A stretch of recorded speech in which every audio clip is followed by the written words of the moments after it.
Hello and welcome to EG Math. We will solve question number 96 of OG Verbal Second Edition by using EG Math 3-step process.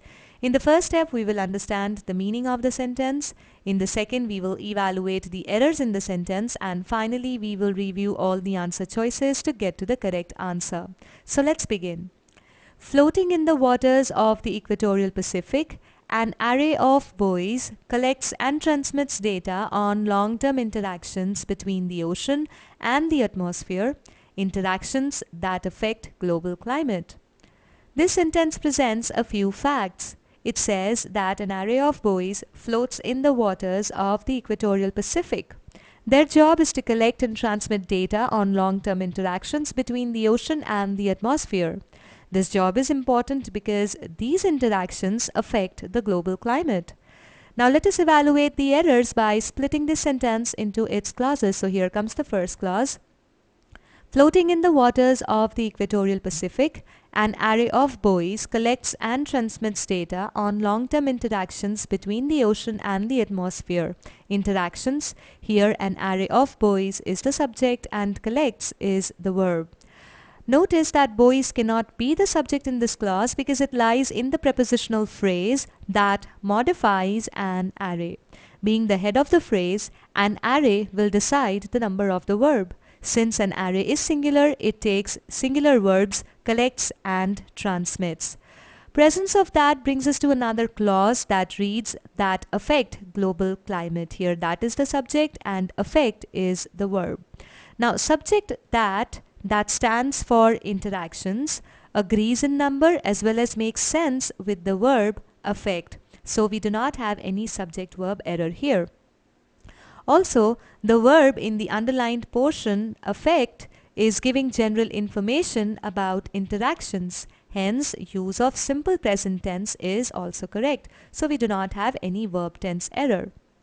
That clause modifier correctly refers to interactions.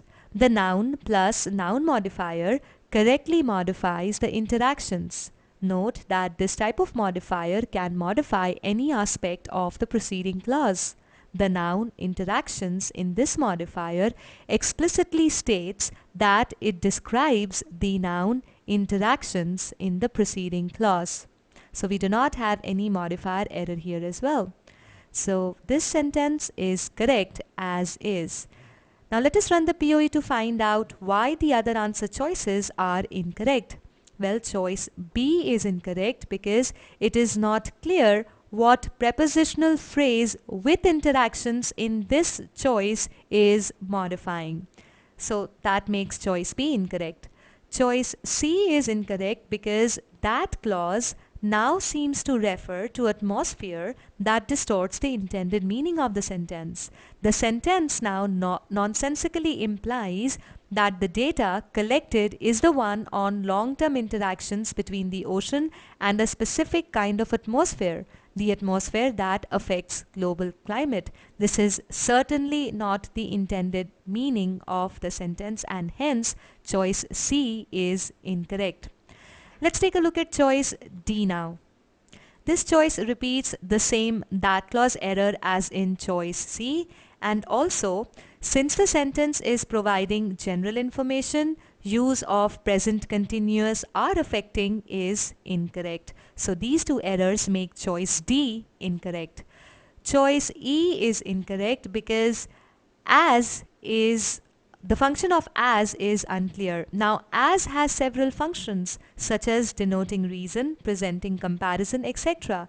But the way it has been used in this particular answer choice, it is not clear what is the function of as, and hence choice E is incorrect. So as we found out during error analysis itself, choice A is the correct answer for this sentence. This brings us to the takeaway messages. Every modifier in a sentence must have a clear referent and must be placed close to the entity they modify to communicate the intended meaning of the sentence.